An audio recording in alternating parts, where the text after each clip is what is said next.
নবী করিম সাল্লাল্লাহু আলাইহি ওয়াসাল্লামের কোন বিষয়, তার নাম, তার সম্মান, তার মান, তার শান সবটাই কিন্তু তার সাথে একেবারে সমানভাবে ওতপ্রোতভাবে জড়িত। একখানে বেয়াদবি করবেন, আরেকখানে আপনার জীবনের সব কি শেষ। আবু লাহাবের কিছুই থাকে নাই। আবু লাহাবের স্ত্রী যে নবীর পথে কাঁটা দিয়েছে, সেই কবি কথা কন, সেই আবু লাহাবের স্ত্রীকে আল্লাহ ছাড়েন নাই। মা আগনা আনহু মালুহু ওয়া মা কাসাব সায়াসলা নারান যাতা লাহাবিউ ওয়া ইমরাআতুহু। আল্লাহ বলেন আমি ছাড়ি নাই, বরং ফাঁসি দিয়ে মারছি। নবীর সাথে বেয়াদবি করেছে, হাম্মালাতাল হাতাব, তার সমস্ত সম্পদ মাল আমি সবগুলো মাল ক্রোক করেছি, সব কেড়ে নিয়েছি, আমি তার সম্পদ রাখি নাই। শেষে ফকিন্ডির বাচ্চা আমি বানাইছি, যেই জঙ্গল থেকে কাটা কেটে আমার নবীর পায়ে বিধাবার জন্য সে বালুর মধ্যে লুকিয়ে রাখতো, পথে লুকিয়ে রাখতো। আল্লাহ বলেন ওই জঙ্গলই আমি তাকে নিয়ে ওই থলির মধ্যে যেখান থেকে সে কাটা বহন করে আসতো, ওই থলিটা তার গলায় ঝুলাই দিয়া এরপরে ঘুম দিয়েছে। আর আজরাইলকে বলছে এবার প্লান্টি শট দাও। প্লান্টি শট বুঝেন? 1 শটে গোল। প্লান্টি শট বলে 1 শটে কি গোল। বাস এমন ভাবে গোল দাও, লাথি মারো এমন ভাবে যাতে উপর থেকে গড়াইয়ে গড়াইয়ে পড়ে। আল্লাহ বলছেন হাম্মালাতাল হাতাব, নবীর সাথে বেয়াদবি করার কারণে, নবীর পথে কাটা দেওয়ার কারণে, নবীরকে মুজাম্মাম মুহাম্মদ শব্দ বাদ দিয়ে তাকে নিকৃষ্ট বলার কারণে আল্লাহ বলছেন আমি এদেরকে ছাড়ি না। مولاي صل وسلم دائما أبدا على حبيبك. الحمد لله نحمده ونستعينه ونستغفره ونؤمن به ونتوكل عليه ونعوذ بالله من شرور أنفسنا ومن سيئات أعمالنا. من يهد الله فلا مضل له ومن يضلله فلا هادي له. ونشهد أن لا إله إلا الله وحده لا شريك له. ونشهد أن سيدنا وحبيبنا وشفيعنا ومولانا محمدا عبده ورسوله صلى الله عليه وعلى آله وأصحابه وبارك وسلم. أما بعد فأعوذ بالله من الشيطان الرجيم. بسم الله الرحمن الرحيم. ولو أنهم إذ ظلموا أنفسهم جاءوك فاستغفروا الله واستغفر لهم الرسول لوجدوا الله توابا رحيما. وقال تعالى وما أرسلناك إلا رحمة للعالمين. وقال تعالى مخبرا وآمرا إن الله وملائكته يصلون على النبي يا أيها الذين آمنوا صلوا عليه وسلموا تسليما. اللهم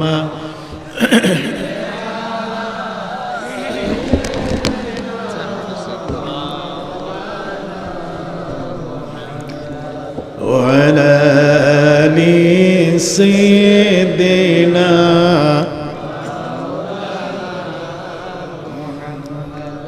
क्या शान अहमदी का चमन में ज़ुहूर है, हर गुल में हर शजर में मोहम्मद का नूर है। बलगल उला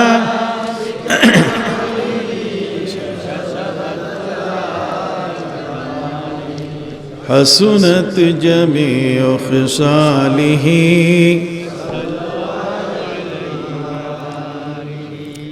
আমি আপনাদের কাছে তেলাওয়াত করেছি ওয়ালাউ আন্নাহুম ইযযালামু আনফুসাহুম জাউকা ফাস্তাগফিরুল্লাহ ওয়াস্তাগফার লাহুমুর রাসূল লাওয়াজাদুল্লাহ তাওয়াবার রাহিমা।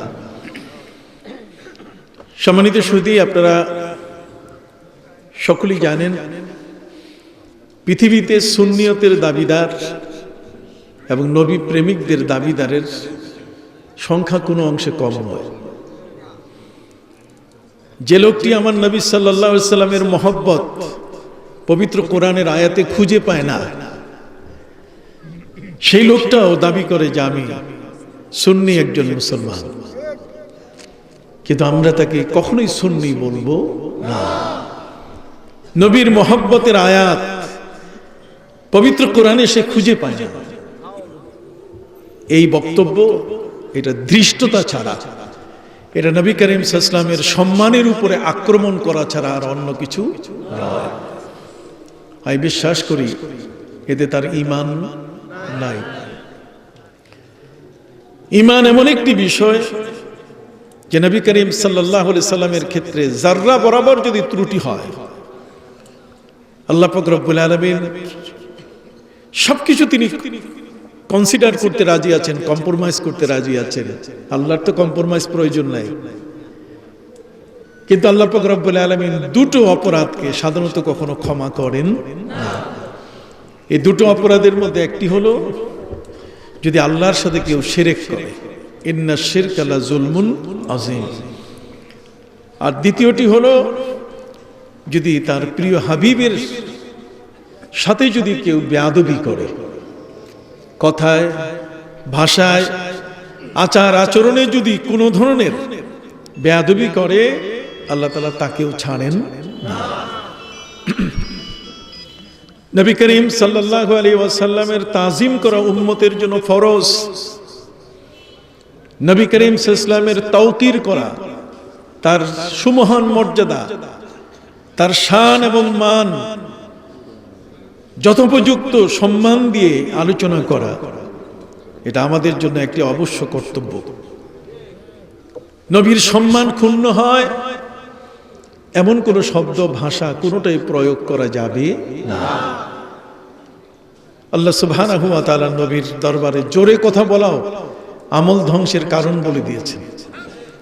ইয়া আইয়ুহাল্লাযীনা আমানু লা তারফাউ আসওয়াতাকুম ফাওকা সাওতিন নবী ওয়ালা তাজহারু লাহু বিল কওলি কাজহরি বাযিকুম লিবাস।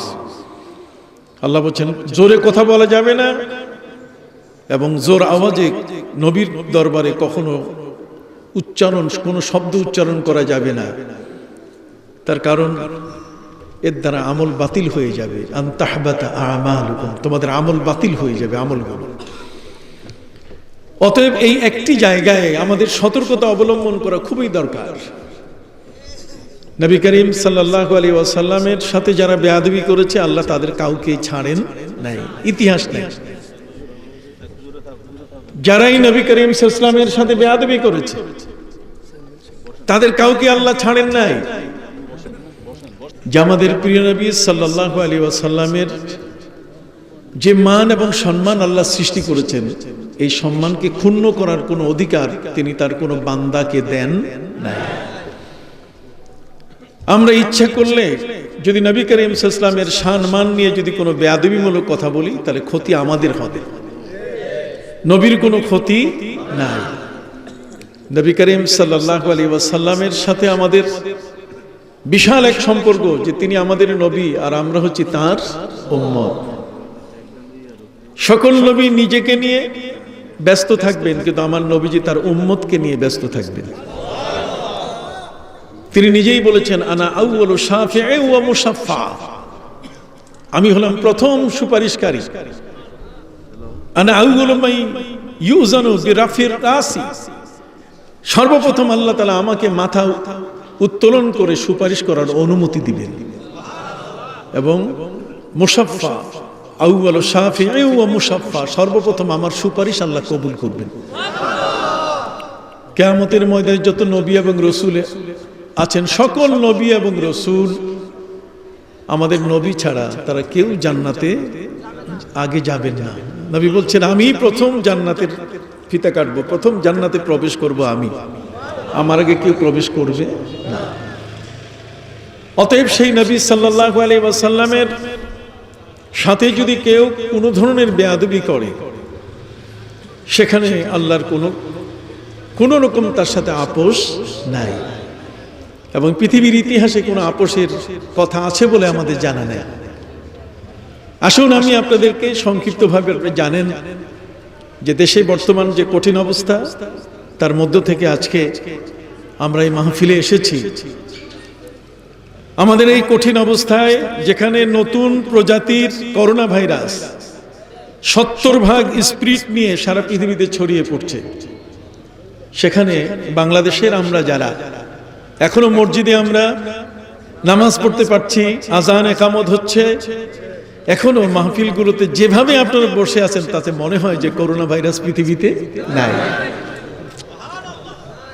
এটার একমাত্র কারণ হলো যেটি অলিয়া উলিয়ার দেশ, এটা দরবেশের দেশ,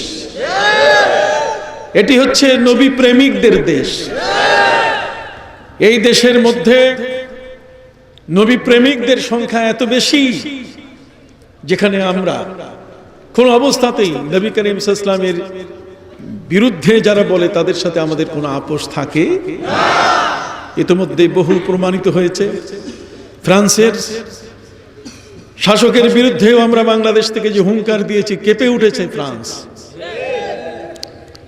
যে কথাটি বলতে চাচ্ছি যে আমাদের প্রিয় নবী সাল্লাল্লাহু আলাইহি ওয়াসাল্লামের সাথে যারা বেয়াদবি করেছে তাদের কাউকে আল্লাহ ছাড়েন না। যেমন আবু লাহাবকে আল্লাহ ছাড়েন না, আবু লাহাবের স্ত্রীকে ছাড়েন না। পবিত্র কোরআন মজিদে আল্লাহ তাআলা সূরা লাহাব নামে একটি সূরা নাজিল করে আমাদেরকে সতর্ক করে দিয়েছেন।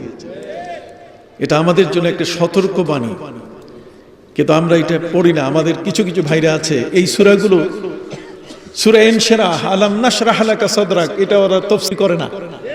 ওদের তাফসীরের মধ্যে সূরা লাহাব আপনি খুঁজে পাবেন না। ওরা চটকদার কথা কয়ে সমাজের মধ্যে একটি সুনাম কুড়িয়ে ওরা চলে যায়। আমাদেরকে আহত করার ভাষাগুলো তারা ব্যবহার করে। অতএব আবু লাহাব বিশাল সম্পদের মালিক ছিল। আবু লাহাবের স্ত্রী একজন কবি, কবিতা আবৃত্তি করতে পারত। নবী করিম সাল্লাল্লাহু আলাইহি ওয়াসাল্লামকে কোনোদিন সে মোহাম্মদ নাম ধরে ডাকে নাই। নবী করিম সাল্লাল্লাহু আলাইহি ওয়াসাল্লামকে ডেকেছে মুজাম্মাম। মুজাম্মাম শব্দের অর্থ হচ্ছে নিকৃষ্ট। এই চাচি আম্মা নবী করিম সাল্লাল্লাহু আলাইহি ওয়াসাল্লামের আপন চাচা, তাদের সংখ্যা হলো 4 জন। কয়জন? এই 4 জন চাচার মধ্যে 2 জন মুসলমান হয়েছে, 2 জন মুসলমান হন নাই। যে 2 জন মুসলমান হয়েছেন তার মধ্যে একজন হযরতে আব্বাস রাদিয়াল্লাহু তাআলা আনহু, আরেকজন হচ্ছে নবী করিম সাল্লাল্লাহু আলাইহি ওয়াসাল্লামের চাচা সাইয়্যিদুশ শুহাদা হযরতে আমির হামজা রাদিয়াল্লাহু তাআলা আনহু, যিনি উহুদের ময়দানে শহীদ হয়েছেন। নবীর একেবারে আপন চাচা। আর 2 জন আপন চাচা যারা মুসলমান হন নাই, তার মধ্যে একজন আবু লাহাব, আরেকজন খাজা আবু তালেব। খাজা আবু তালেব, আবু লাহাব, এই 2 জন মুসলমান হন নাই, আর বাকি 2 জন কি মুসলমান হয়েছে। এই আবু লাহাব আমার নবী সাল্লাল্লাহু আলাইহি ওয়াসাল্লাম তার ভাতিজা, যেই ভাতিজার জন্মের আনন্দ তিনি করেছিলেন, কিন্তু নবীর সাথে বেয়াদবি করার কারণে আল্লাহ তাআলা তাকে ক্ষমা করেন না। আজকে আমরা যদি মিলাদ পড়ি, আমাদেরকে একদল ব্যক্তি প্রশ্ন করতে চায় যে মিলাদ পেলেন কোথায়? তারা বলছে মিলাদ এটা 600 বছর পর পৃথিবীতে এসেছে। মিলাদ মানে কি? নবী করিম সাল্লাল্লাহু আলাইহি ওয়াসাল্লামের জীবন বৃত্তান্ত। এমনি মিলাদ যত সার্টিফিকেট দেখবেন আলিয়া ঘরানা হোক, কওমি ঘরানা হোক, আরবিতে যত সার্টিফিকেট সেখানে মিলাদ বলতে গেলে তারিখুল মিলাদ মানে জন্ম তারিখ। সবার সার্টিফিকেটে লেখা আছে। মিলাদ যে মানে না, তার সার্টিফিকেটেও মিলাদ শব্দ কি আছে, তারিখুল মিলাদ। আপনি দেখবেন কামেলের যত সনদ, দাওরে হাদিসের যত সনদ, প্রত্যেকটা সনদের মধ্যে তারিখুল মিলাদ, তার মানে জন্ম তারিখ। তো মিলাদ খুঁজে পায় না, কিন্তু নিজের সার্টিফিকেটটা দেখলেই মিলাদ পাওয়া যায়। যে সার্টিফিকেট দিয়ে রুটি রুজি হয়, যেটা দিয়ে তাদের জীবন বাঁচে, সেই সার্টিফিকেটটা তারা দেখে না। এখন আসেন মিলাদ, তারা বলছেন যে মিলাদ এটা 600 বছর পরে আবিষ্কার হয়েছে। আমি বলবো যে মিলাদ শব্দটা 600 বছর পরে আবিষ্কার হলো, আপনি এর কোনো দলিল দিতে পারবেন না। যেহেতু 200 হিজরি সন যাওয়ার পরে হযরত ইমাম তিরমিজি রহমতুল্লাহ আলাইহি যে তিরমিজি শরীফ লিখেছেন, সেই তিরমিজি শরীফের 2য় খণ্ডের 304 পৃষ্ঠায় সেখানে তিনি শিরোনাম টেনেছেন বাবু মা জাআ ফি মিলাদিন নবী সাল্লাল্লাহু আলাইহি ওয়াসাল্লাম। নবী করিম সাল্লাল্লাহু আলাইহি ওয়াসাল্লামের মিলাদ প্রসঙ্গে আলোচনা। তাহলে 600 বছর কেন? 600 বছরের আগে। তারা বলছেন 3য় শতাব্দীর পর, 3য় হিজরি শতাব্দীর পর আমরা কোনো কিতাব মানব না, তার আগেরটা মানব। আমি বলছি ঠিক আছে, কোনো অসুবিধা নাই। আমাদের এই সমাজের মধ্যে একটা নাম কতভাবে বলা হয়, যেমন চিটাগাং। চিটাগাঙ্গের নাম এটা চট্টগ্রাম, এটা চট্টলা, কতক্ষণ না, এটার নাম হচ্ছে সীতাগঞ্জ, সাতিগঞ্জ। সাতি শব্দের অর্থ হচ্ছে কিনারা, কুল, বিচ, সমুদ্রের পাশে যেটা হয় তাকে সাতি বলে, সাতিউল বাহার। কথা বুঝতে পারছেন? তো সীতাগঞ্জ বলেন, চিটাগাং বলেন, চট্টগ্রাম বলেন, দেখেন একটা জিনিস। আসেন আমি কোরআন থেকে আপনাদের দেখাই। পবিত্র কোরআনে আল্লাহ বলছেন ওয়াত্তিনি ওয়াজ-যাইতুন ওয়া তুরি সিনিন ওয়া হাদাল বালাদিল আমিন। আল্লাহ তুর পাহাড়ের কসম খেলেন। ও তুর, কথা বুঝে গেছে? ঠিক অনুরূপ ভাবে ওয়াত্তিনি ওয়াজ-যাইতুন, তিন জাইতুন, ডোমর ফল আর জলপাই। এরপরে আল্লাহ বলছেন ওয়া তুরি সিনিন, আর সিনিন এলাকার যে তুর পাহাড়, সিনিন হচ্ছে একটা এলাকার নাম। তাহলে সিনিন এটা এলাকার নাম। আসেন পবিত্র কোরআন মজিদে এই সিনিনটাকে আল্লাহ তাআলা আরেক নামে তিনি বলছেন। আল্লাহ বলছেন ওয়াশাজারাতান তাখরুজু মিন তুরি সাইনা তামবুতু বিদ্দুহুনি ওয়াসিবগিল লিল আকিলিন। এখানে আল্লাহ বলছেন সায়না, নাম হইছে কি? সায়না, আর ওখানে সিনিন। তাহলে একটা জায়গার দুইটা নাম আমরা দেখলাম। উচ্চারণের ক্ষেত্রে শুধু একটাকে বলা হচ্ছে সিনিন, আর একটা কি? সায়না। সায়না মানে চায়না না। কোরআন বলছে ওয়াশাজারাতান তাখরুজু মিন তুরি সাইনা তামবুতু বিদ্দুহুরি ওয়াসিবগিল লিল আকিলিন। এখানে সায়না বলতে গেলে ওই সিনিন একটা জায়গার নামই বলা হচ্ছে। কথা কি বুঝতে পারছেন? সম্মানিত সুধী, পবিত্র মদিনা শরীফের নাম প্রায় 60টি নাম আছে। একটি নাম হচ্ছে তাবা, একটি নাম হচ্ছে তাইয়্যিবা। কতক্ষণ না? এই ধরনের নামের শেষ নাই। কয়টা নাম? আসেন পবিত্র কোরআন থেকে দেখি। পবিত্র কোরআনে 56টা নাম আছে। ইন্নাহু লাকুরআনুন কারীম, এটাকে কোরআনে কারীম বলা হয়েছে। এটা কোরআন, বাল হুয়া কুরআনুম মাজিদুন ফি লাওহি, এটা কোরআনে মাজিদ বলা হয়েছে। তাহলে কোরআনে মাজিদ, কোরআনে কারীম। সম্মানিত সুধী, এই যে অনেকগুলো শব্দ পবিত্র কোরআনে এসছে। আমরা তো পিএইচডি হোল্ডার, আমরা তো গবেষক মানুষ, এমনি তো আর আমাদেরকে ডিগ্রি দেয় নাই। তা আমরা তো এগুলো চিন্তা করি যে কোথায় কি আছে না আছে। একটা ইউনিভার্সিটিতে এমনি এমনি দেয়নি, মাথার মগজটা তো পরীক্ষা করছে।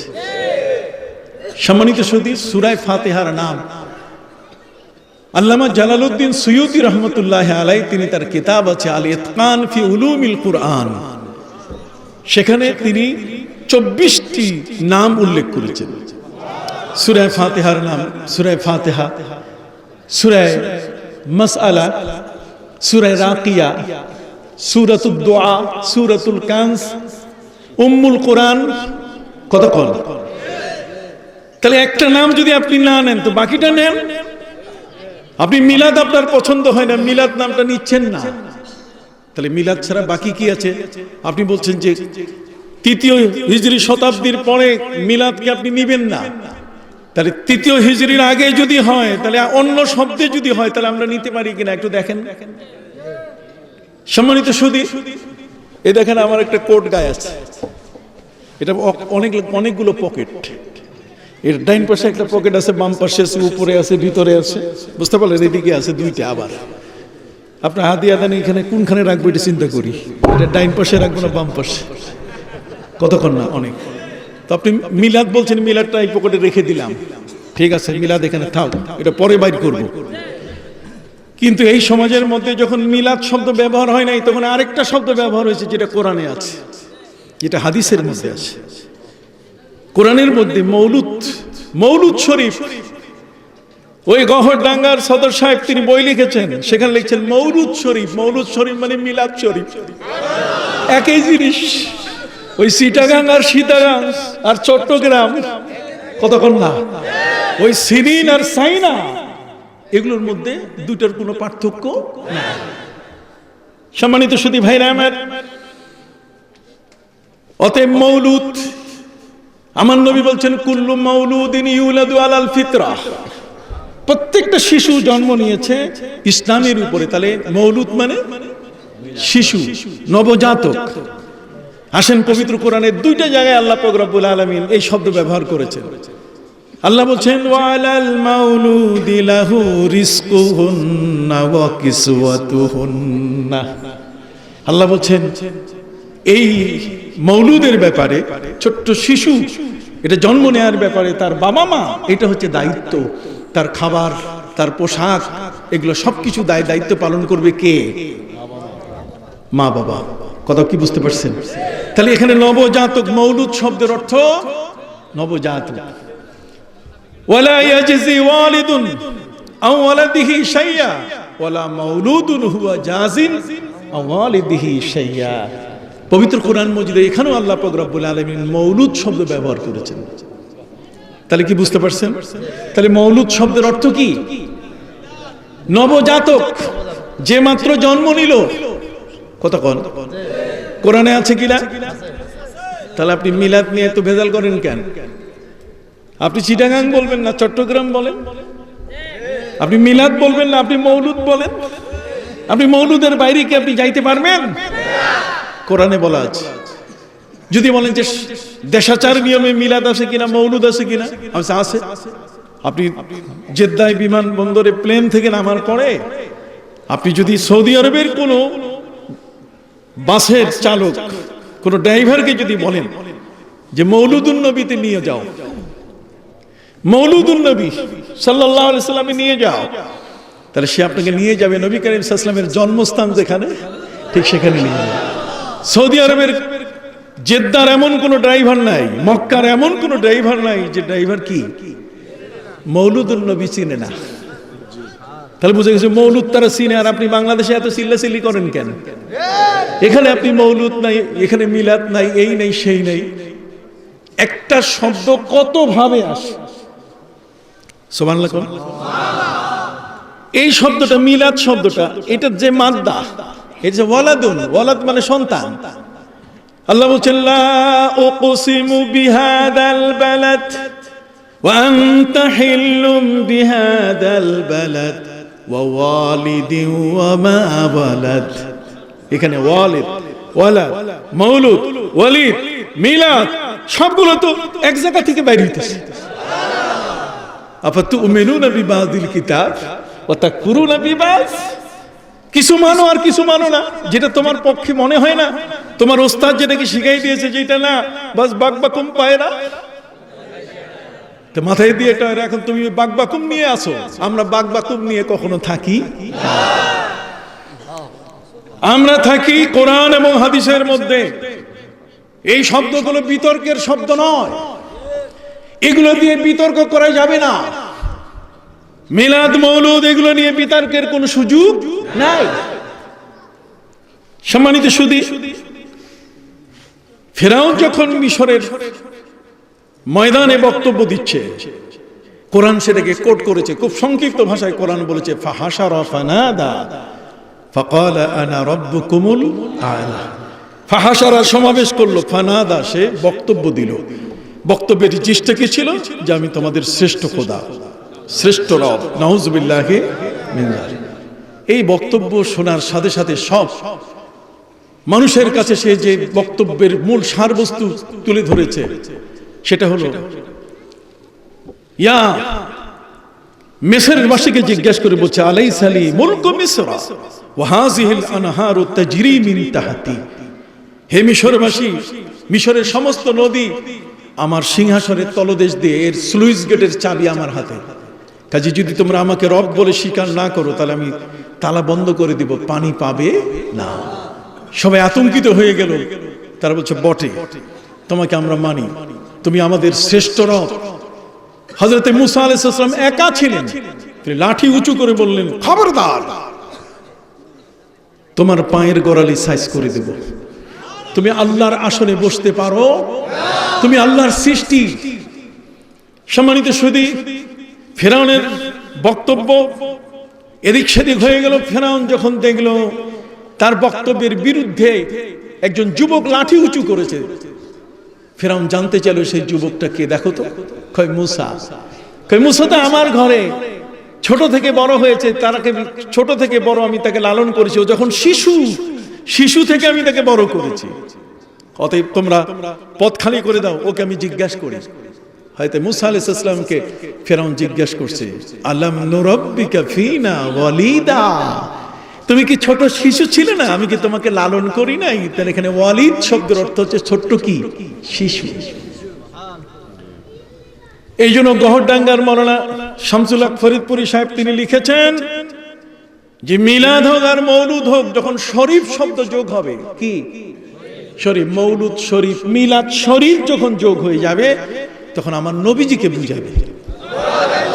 মৌলুদ শরীফ, যেহেতু নবীর সম্মান অনেক বড়, সাধারণ শিশুর জন্ম আর আমার নবীর জন্ম এক না। আমার নবী সাল্লাল্লাহু আলাইহি ওয়াসাল্লামকে প্রশ্ন করা হয়েছে যে আপনি নবী হয়েছেন কবে? আমাদের দেশের মানুষ আমাদেরকে যে বিষয়টার বক্তৃতা দেয় যে নবী 40 বছর বয়সে তিনি নবী হলেন, কিন্তু না তো, নবীজিকে জিজ্ঞেস করলেই আমরা উত্তর পেয়ে যাব। নবীজি সাল্লাল্লাহু আলাইহি ওয়াসাল্লামকে প্রশ্ন করা হয়েছে, ইয়া রাসূলুল্লাহ সাল্লাল্লাহু আলাইহি ওয়াসাল্লাম মাতা কুনতা নাবিয়্যা, আপনি কবে নবী হয়েছেন? উনি বলছেন, কুনতু নাবিয়্যান ওয়া কানা আদম বাইনাল মা'i ওয়াত তিন। আমি তখনও নবী যখন আদমের দেহ তৈরি হচ্ছে, মাটি আর পানির মধ্যে যখন তার দেহ, তখন আমি নবী। তাহলে আমার নবী তো আদমেরও কি। এই জন্য কবি বলেছেন, নিগাহে ইশক মস্তি মে, নিগাহে ইশক মস্তি মে, তুহি আউয়াল তুহি আখির, তুহি কুরআন তুহি ফুরকান, তুহি ইয়াসিন তুহি তাহা। আশেকের চশমা লাগাইতে হবে, আশেকের চোখ, আবু বকর সিদ্দিকের চোখ লাগাইতে হবে। আবু জাহেলের চোখ লাগাইলে তখন নবীর মোহাম্মদ কোরআনে খুঁজে পাওয়া যাবে না। এই ধরনের বক্তারা আজকে আমাদের সমাজের মধ্যে এসে উল্টাপাল্টা বক্তব্য দেয়। আমরা দেখি স্টেজের মধ্যে মারামারি হচ্ছে। আমরা ইসলামী ফাউন্ডেশন বাংলাদেশের পক্ষ থেকে আমরা চাচ্ছি যে আমরা এই ধরনের দেশে বক্তৃতার মঞ্চে এত সুন্দরভাবে প্যান্ডেল সাজানো হয়েছে, কত টাকা পয়সা ব্যয় করে আলেম ওলামাদেরকে ডেকে এই কঠিন সময় বেলা মানে রাত্রে 11টা পর্যন্ত অনুমতি নিয়ে এই মাহফিলটি, আজকের এই এলাকার গুরুত্বপূর্ণ ব্যক্তিবর্গ যারা অনেক সম্মানীয়, তারা এই মাহফিলটির আয়োজন করেছে। আর সেখানে যদি এমন বক্তব্য দিয়ে যায় যে যাবার পরেই মারামারি শুরু হয়ে গেল। আজ এ ধরনের ফাত্তান ফিতনাবাজ আমাদের সমাজকে ঝুঁকির মধ্যে ফেলে দিয়েছে, আমাদের ঈমান আকীদাগুলো নষ্ট করে দিচ্ছে। তারা আমার নবী সাল্লাল্লাহু আলাইহি সাল্লামের শান মান নিয়ে তারা আজকে কথা বলছে। অতএব আপনাদেরকে জানতে হবে, আমি তো একটু ছোট্ট জিনিস বললাম যে আপনি চিটাগাং বলবেন না, চট্টগ্রাম তো কইবেন, আপনি মিলাদ বলবেন না, কিন্তু মৌলুদ তো বলবেন। কি বলেন, ঠিক কিনা? কাজে মিলাদ মৌলুদ সব কি আছে, জোরে বলেন, সব কি আছে। যেই নবীর শানে আজকে আমি যে আয়াতটি পড়েছি, ওয়ালাউ আন্নাহুম ইযযালামু আনফুসাহুম জাউকা ফাস্তাগফিরুল্লাহ ওয়াস্তাগফারা লাহুমুর রাসূল। আমার নবী সাল্লাল্লাহু আলাইহি সাল্লাম তিনি রওজা মুবারাকায় কি জিন্দা। নবী করিম সাল্লাল্লাহু আলাইহি সাল্লামের দুইটা দোয়া আল্লাহ কবুল করেন নাই, সমস্ত দোয়া কবুল করেছেন, কিন্তু দুটো দোয়া আল্লাহ কবুল করেন নাই। দুটো দোয়ার মধ্যে একটা হলো নবী চেয়েছিলেন সুম্মা উক্তালু সুম্মা উহিয়া, সুম্মা উক্তালু সুম্মা উহিয়া, যে আল্লাহ আমি তোমার রাস্তায় শহীদ হয়ে যাব। ধর্মকে মানুষের কাছে প্রচার করতে করতে যদি কোনো শত্রু আমাকে মেরে ফেলে তাহলে আমি শহীদ হয়ে যাব, আমাকে আবার যেন জিন্দা করা হয়, আবার আমি দ্বীনের জন্য জীবন দিব। আল্লাহ তাআলার কাছে আমার নবী যে আবেদন করেছেন, কিন্তু আল্লাহ তাআলা নবীর এই আবেদনটা কবুল করেন নাই। কেন কবুল করেন নাই? কবুল করেন নাই একটি বাণী তিনি দিয়েছেন, আল্লাহু ইয়াসিমুকা মিনান নাস। আল্লাহ বলেন নবী আপনার পাহারাদার আমি, আপনার পাহারা আমি নিজে দিচ্ছি। আল্লাহ যার পাহারা দেয় তাকে পৃথিবীর কেউ শেষ করতে পারে না। আল্লাহু ইয়াসিমুকা মিনান নাস, পৃথিবীর কোন মানুষের আক্রমণে আপনার জীবন শেষ হবে না। এই জন্য যারা যেভাবে আমার নবীকে মারার চেষ্টা করেছে কিন্তু পারে না, কিন্তু যারা আঘাত করেছে তাদেরকে আল্লাহ ছাড়েন। যে উহুদের ময়দানে যে লোকটা নবীজির দান্দান মোবারকে তীর মেরেছিল, সে লোকটার নাম হচ্ছে আব্দুল্লাহ ইবনে কামা। অসংখ্য অগণিত বই পুস্তক ঘেটে ঘেটে আমি তার নাম বের করেছি। আব্দুল্লাহ ইবনে কামা নবীর দান্দান মোবারকে তীর মেরেছিল। নবী করিম সাল্লাল্লাহু আলাইহি ওয়াসাল্লাম তীরের আঘাতে আহত হয়ে তিনি পড়ে গেছিলেন উহুদের উপরে। উহুদের মতো একটি পাহাড় আমার নবী সাল্লাল্লাহু আলাইহি সাল্লাম পড়ে গেলেন। কিন্তু আপনার জানা উচিত নবী করিম সাল্লাল্লাহু আলাইহি সাল্লাম যখন উহুদের উপরে পড়ে গেলেন তখন উহুদ নবীর জন্য কি করেছে, উহুদ নবীর জন্য কি করেছে এটা দেখার জন্য আমি এবং আমার ভাই মরনা শহীদ নুরুল ইসলাম ফারুকী, এই দুইজনে মরনা শহীদ নুরুল ইসলাম ফারুকী, ওনার বাড়ি আর আমার বাড়ি মাত্র 7.5 কিলোমিটার দূরে, 4 মাইল দূরে। আমার বাড়িতে তার ছোট ভাই আব্দুর রব আমার বাড়িতে লেখাপড়া করেছে, আমার মা তার পেশাবের কাপড় ধুইছে। আমার বাড়িতে তার যোগাযোগ, যেদিন তিনি শহীদ হবেন তার আগে 5 দিন আগে আমার মায়ের কদমবুসি করে গেছিলেন। এই দুইজনে আমরা হজে গেছি। হজে যাওয়ার পরে মদিনা শরীফে গিয়ে বোঝেন না নবী পাগলদের কি পাগলামি ছাড়া তো আর কিছু না। অতএব সেখানে যাওয়ার পরে আমরা সিদ্ধান্ত নিলাম যে চলেন আজকে উহুদ পাহাড়ের মধ্যে নবীজি যে জায়গাটাতে তিনি আহত হয়েছিলেন এটাও দেখব আর বকরির দুধ খাবো। সেখানে যাওয়ার পরে আল্লাহ তাআলা বকরির দুধ নসিব করলেন, আমরা দুই ভাইয়ে খেলাম। একে তাজা বকরি, দুধ একেবারে তাজা, থন থেকে বের করে আমাদেরকে গ্লাস ভর্তি করে দিল, আমরা খেলাম, পয়সা দিলাম। ভিতরে প্রায় 1.5 থেকে 2 কিলোমিটার ভিতরে যাওয়ার পরে সেখানে গিয়ে দেখলাম নবী করিম সাল্লাল্লাহু আলাইহি ওয়াসাল্লামের সেই আহত হওয়ার জায়গা যেখানে তিনি পড়ে গেছিলেন। আল্লাহর হাবিব সাল্লাল্লাহু আলাইহি ওয়াসাল্লাম তিনি বলেছেন জাবাল উহুদ ইউহিব্বুনা ওয়া নুহিব্বু, উহুদ পাহাড় আমাদেরকে ভালোবাসে, আমরা উহুদকে ভালোবাসি। উহুদ পাহাড় নবীকে কি ভালোবাসে। নবীজি সাক্ষ্য দিলেন, আল্লাহর নবী সাল্লাল্লাহু আলাইহি সাল্লাম বলেন উহুদ পাহাড় আমাদেরকে ভালোবাসে। এর চার কোনো পরীক্ষা নিরীক্ষা দরকার আছে? যেখানে কানাডিয়ান বিজ্ঞানীরা এই হাদিসটাকে কেন্দ্র করে 69 কানাডিয়ান বিজ্ঞানী তারা কালেমা পড়ে মুসলমান হয়েছে। নবীজি বলছেন জাবাল উহুদ ইউহিব্বুনা ওয়া নুহিব্বু। আপনি কোরআন থেকে বের করতেছেন নবীর মহব্বতের আয়াত নাই, আর কানাডিয়ান বিজ্ঞানীরা টেস্ট করতে যাচ্ছে যে উহুদ পাহাড় নবীকে ভালোবেসেছে, দেখি ভালোবাসাটা এখানে কোন ধরনের ভালোবাসা। সম্মানিত সুধী, উহুদ পাহাড় নবীকে ভালোবেসেছে। 3টা ঘটনা পৃথিবীর মধ্যে হয়েছে, তার মধ্যে একটি ঘটনা, যে ঘটনাটা হচ্ছে নবী করিম সাল্লাল্লাহু আলাইহি ওয়াসাল্লাম যখন আবু বকর সিদ্দিক, ওমর ফারুক, হযরত উসমান যুন্নুরাইনকে নিয়ে যখন উহুদের উপরে উঠেন তখন উহুদ থরথর করে কেঁপে উঠেছিল। কথা বল। হযরত মুসা আলাইহিস সালামের সাথে তার গ্রামের এলাকার 70 জন ব্যক্তি বলছেন লান নুমিনা লাকা হাত্তা নারাল্লাহ জাহরা, যতক্ষণ পর্যন্ত প্রকাশ্যে আল্লাহকে দেখবো না ততক্ষণ পর্যন্ত ঈমান আনবো না। কাজে আল্লাহকে দেখাইতে হবে, তাহলে ঈমান আনবো। মুসা নবী বলছেন আল্লাহকে দেখতে গেলে টাওয়ারে যাইতে হবে, নেটওয়ার্কে যেতে হবে, যেখানে নেটওয়ার্ক আছে আল্লাহর সাথে, যেখানে কানেকশন আছে সেখানে। কয় সেটা কোথায়? কয় তুর পাহাড়। 70 জনকে নিয়ে নবী মুসা আলাইহিস সালাম যখন তুর পাহাড়ে উঠছেন, আল্লাহ জিজ্ঞাসা করছেন, মুসা এরা কারা? কয় এরা তো আপনাকে দেখার জন্য আসছে। আল্লাহ বলছেন আমার অনুমতি নিয়েছো? মুসা নবী বলছেন অনুমতি নেই, তবে আপনি তারাই দিয়েন না। এরপরে তুর পাহাড়ের উপরে উঠে হযরতে মুসা আলাইহিস সালাম আল্লাহকে দেখতে চাইলেন। রব্বে আরিনি আনজুরু ইলাইক, একটু দেখা দেন। আল্লাহ বলছেন লান তারানি। ওরা দেখতে চেয়েছে। ওই মুহূর্তে পাহাড়ের মধ্যে যে কম্পন সৃষ্টি হলো, এই কম্পনের মধ্যে 70 জনই মৃত্যুবরণ করল, 70 জনই মারা গেল। মুসা নবী বেহুশ হয়ে পড়ে গেলেন। কথা বলেন। উহুদ পাহাড় নবীকে নিয়ে থরথর করে কেঁপে উঠেছিল, নবী পড়ে যান নাই। আর তুর পাহাড় হযরতে মুসা নবীকে তার 70 জন ভক্তকে নিয়ে যখন উপরে উঠেছিলেন আল্লাহকে দেখার জন্য, তখন পাহাড়ের মধ্যে কম্পন হয়েছিল। এমন কঠিন ভাবে কম্পন হয়েছিল যে কম্পনের কারণে তারা 70 জনই মারা গেছে। মুসা নবী বেহুশ হয়েছে। আর কিয়ামতের আগে পৃথিবীর মধ্যে কম্পন আসবে। কথা কন না?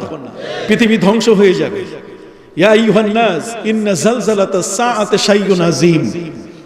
3টা শব্দ ব্যবহার হয়েছে। একটা হচ্ছে জালজালা, ইজা জুলজিলাতিল আরদু জিলজালাহা। জালজালা মানে কম্পন। আর মুসা নবী তার 70 জন ব্যক্তিকে নিয়ে তুর পাহাড়ে উঠেছিলেন, সেটাকে বলা হয়েছে রাজফা। এটাও কম্পন, রাজফা।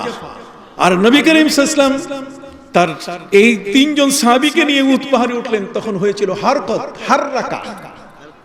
হাররাকা, হাররাকা মানে কেঁপে ওঠা, রাজফা মানে কম্পিত হওয়া, জিলজাল, জালজালা মানে কম্পন সৃষ্টি হওয়া।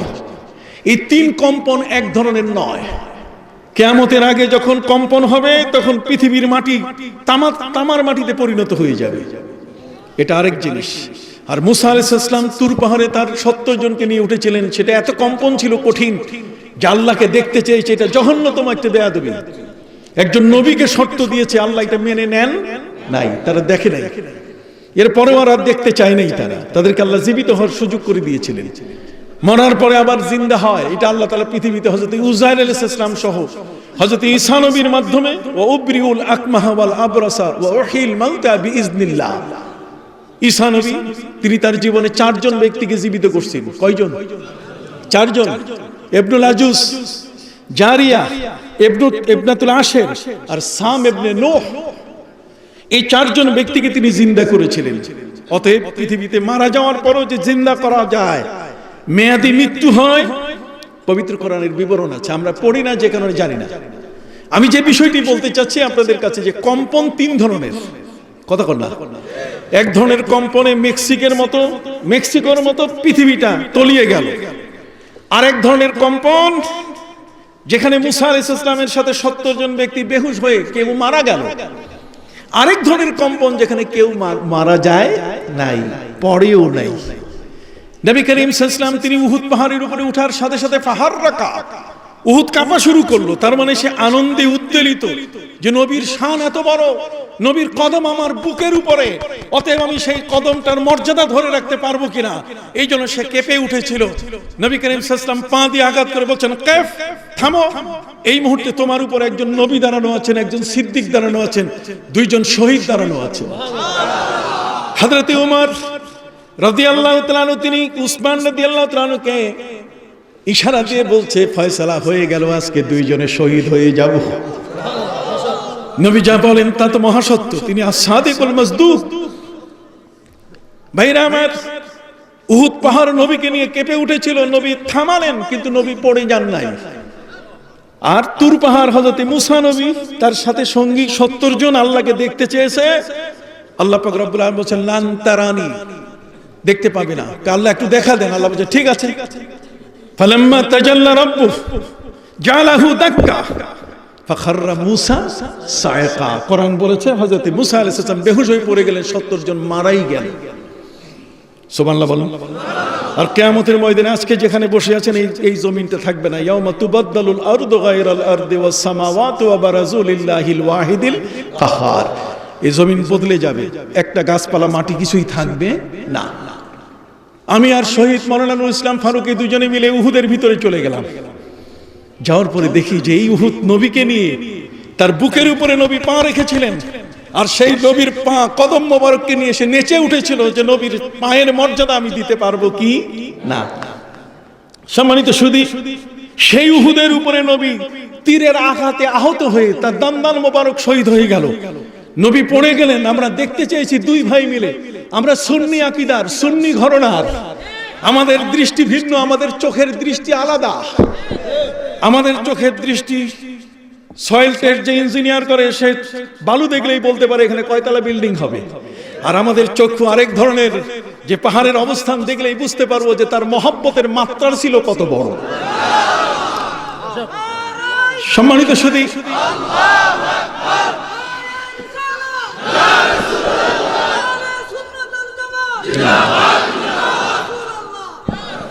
সম্মানিত সুধী ভাইরা আমার, দুজনে ভিতরে গিয়ে দেখলাম যে পাথরের উপরে আমার নবী সাল্লাল্লাহু আলাইহি ওয়াসাল্লামের মাথা মোবারকের চিহ্ন গোল হয়ে আছে। তার মানে এই পাথর উহুদ, আমার নবী পড়ে গেছেন, নবী যেন ব্যথা না পান। আল্লাহর একটা সুন্নাহ আছে, আল্লাহর একটা সুন্নাত আছে। সেই সুন্নাতটা হলো হযরত ইউনূস নবী যখন তিনি পার হতে পারলেন না, আল্লাহ বলছেন ওয়াজান্নুন ইয যাহাবা মুগাদিবা।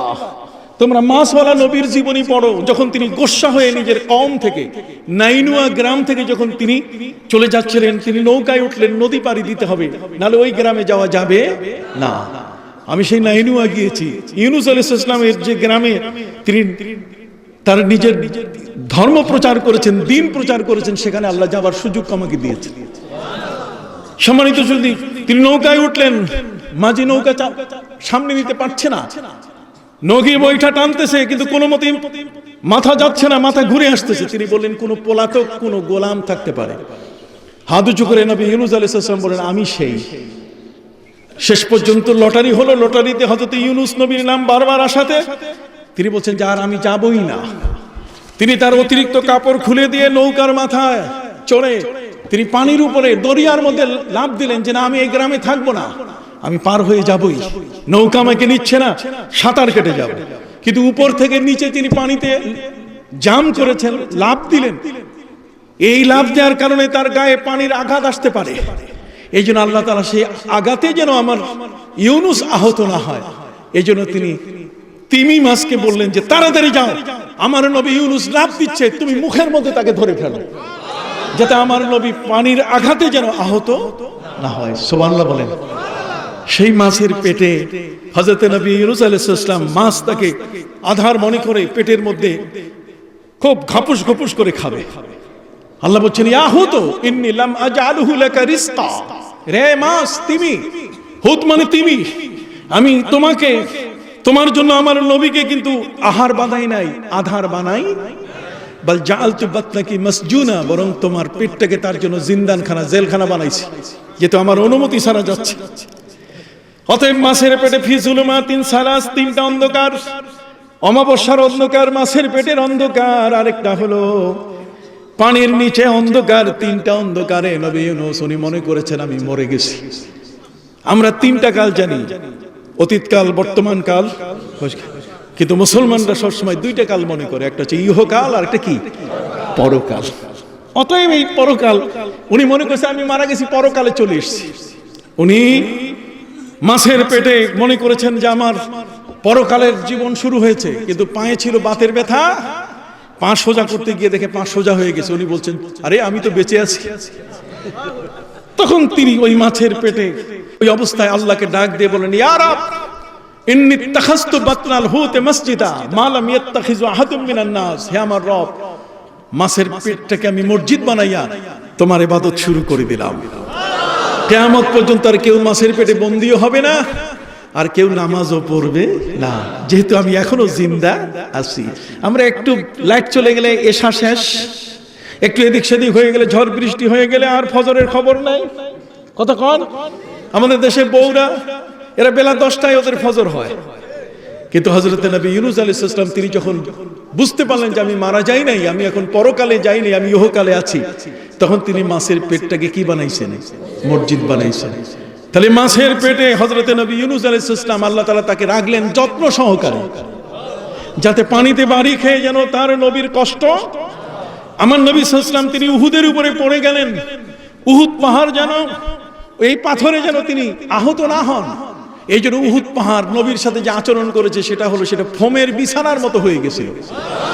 নবীজির মাথা মোবারকের গোলাকার চিহ্ন এখনো উহুদের মধ্যে কি আছে। কানাডিয়ান বিজ্ঞানীরা তারা দেখলো, কিরে পাথর মানুষকে ভালোবাসে, নবী বলছেন উহুদ পাহাড় আমাদেরকে ভালোবাসে, আমরা উহুদকে ভালোবাসি, তুমি পাও না খুঁজে কোরআনে। আর নবী বলে দিলেন উহুদ পাহাড় একটা পাথর, একটা স্টোন, পাথর আমাকে ভালোবাসে, আমরা তাকে ভালোবাসি। কানাডিয়ান বিজ্ঞানীরা তারা সেখানে মেশিন লাগাইলো, গিয়ে দেখে কিছুই পায় না, কতক্ষণ না মিটিং সিটিং সব শেষ, যে পাথরের মধ্যে কি ভালোবাসার কোনো ক্ষমতা আছে? শেষ পর্যন্ত তারা দেখলো যে পৃথিবীর কোন গ্রন্থে, এনসাইক্লোপিডিয়া থেকে নিয়ে কোন গ্রন্থের মধ্যে এটার তথ্য পাওয়া যাবে। একটা জায়গায় তথ্য আছে, সেটা হলো মুসলমানের কোরআনে। তাহলে দেখি কোরআনের মধ্যে আছে কিনা, পাথরের জীবন আছে কিনা, পাথর মধ্যে ভালোবাসার শক্তি আছে কিনা। তখন তারা খুঁজে পেলেন সেখানে পবিত্র কোরআন মজিদে আল্লাহ বলছেন, ইন্না আউওয়ালা বাইতিন উদিয়া লিন-নাসি লাল্লাযী বিবাক্কাতা মুবারাকান ওয়া হুদাল লিল আলামিন ফীহি আয়াতুম বাইয়িনাতুম মাকামু ইব্রাহিম। কাবা ঘরের সামনে মাকামে ইব্রাহিম আছে, যেই মাকামে ইব্রাহিম যেখানে হযরতে নবী ইব্রাহিম আলাইহিস সালামের 2 কদমের ছাপ নিজের বুকে ধারণ করে আছে। তাহলে পাথরের জীবনী শক্তি যদি না থাকে, তাহলে নবীর পায়ের কদমের ছাপ নিল কি করে? তাও নিয়েছে কিভাবে? আপনি তাফসীর খুলে দেখেন, তাফসীরে মাফাতিল গায়ব, তাফসীরে ফখরুর রাজি, তাফসীরে কবির আপনি খুলে দেখেন, তিনি বলছেন যে নবী করিম সাল্লাল্লাহু আলাইহি ওয়াসাল্লাম যখন দোয়া করলেন, রব্বানা ওয়াবআস ফীহিম রাসূলাম মিনহুম ইয়াতলু আলাইহিম আয়াতিকা ওয়া ইউআল্লিমুহুমুল কিতাবা ওয়াল হিকমা। আমার নবী বলছেন, আনা মিন বিশারাতি ঈসা ওয়া মিন দুআ ইব্রাহিম। ইব্রাহিম নবী আমার জন্য দোয়া করেছিলেন, রব্বানা ওয়াবআস ফীহিম রাসূলাম মিনহুম। অতএব ওই পাথরের উপরে দাঁড়িয়ে যখন নবী ইব্রাহিম আলাইহিস সালাম আমার নবীর জন্য দোয়া করছেন, তখন পাথর বুঝে ফেলছে যে বিশ্বজগতের রহমতুল লিল আলামিনের সুমাগমনের দোয়া হচ্ছে আমার উপরে। অতএব কাজে এই স্মৃতির পাতায় আমার জীবনকেও বিলিয়ে দিতে হবে।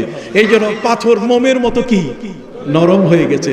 নবী ইব্রাহিমের কদম মোবারক সেখানে দেবে গেল। এর আগে তো বহুবার সেই কদমের উপরে, সেই পাথরের উপরে নবী ইব্রাহিম চড়ে তিনি কাবা ঘরের ওয়াল, সেখানে দেয়ালের মধ্যে পাথর দিয়েছিলেন, তখন কিন্তু পা দাবে নাই। পা দেবেছিল কখন? যখন রব্বানা ওয়াবআস ফীহিম রাসূলাম মিন, আমার নবীর শুভাগমনের যখন দোয়া, তখন এই পাথর মনে করলো যে স্মৃতির পাতায়, নবীর মহব্বতের পাতায় আমিও থাকতে চাই। অতএব নবী করিম সাল্লাল্লাহু আলাইহি ওয়াসাল্লাম বলছেন, এই উহুদ পাহাড় আমাদেরকে ভালোবেসেছে, কাজে আমার সাথে উহুদ পাহাড় জান্নাতে চলে যাবে।